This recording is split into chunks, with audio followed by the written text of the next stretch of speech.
म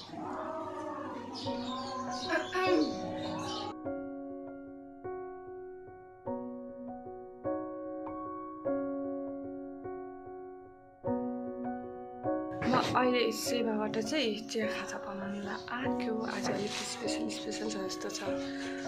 खाजा बनाएको गर्मी छ पुरा।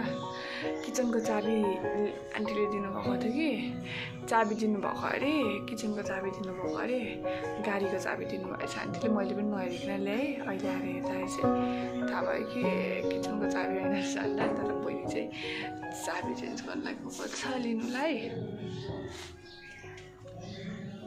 मलाई कस्तो कता निन्दा लाग्दैछ।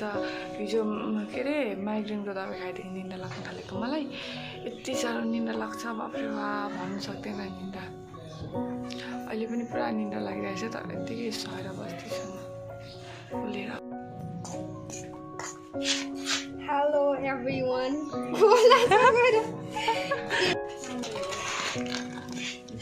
भेज रम्पम ल्याउनु भएछ बाजेले, बराले। अच्छा भाइ यहाँ चाहिँ चिनी, कोपी, चिनी, टमेटो टमेटो टमेटो यो ब्रेड बिग ब्रेड। चाय के लिए पानी है यहाँ पर, पानी, दूध मिल्क। अनि अस्ति सेवाको दिन मिलाएको छ। कोपी, अंडा, टमेटो, चायको लागि।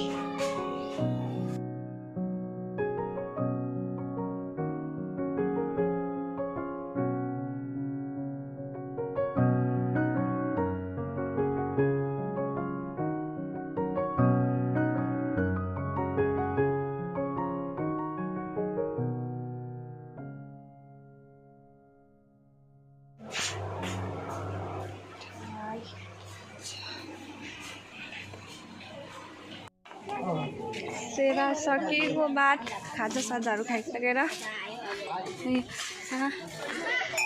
यहाँ भाडा बाँच्दैछ हाम्रो बहिनी। अब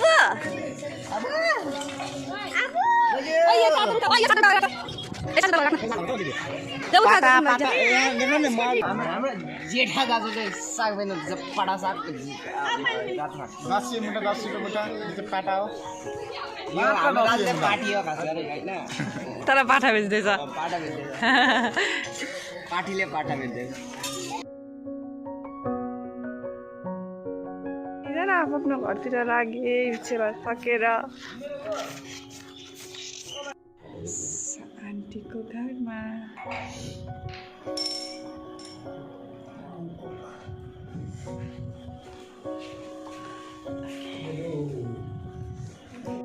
हेलो एभ्रिवान, तपाईँलाई आजको मेरो भिडियो कस्तो लाग्यो कमेन्ट बक्समा कमेन्ट गरिदिनु होला। आजको लागि यति नै। हजुरलाई thank you so much for watching my video. यसरी नै मेरो भिडियो हेर्दै र सपोर्ट गर्दै जानु होला। आजलाई यति नै। By by, good night guys.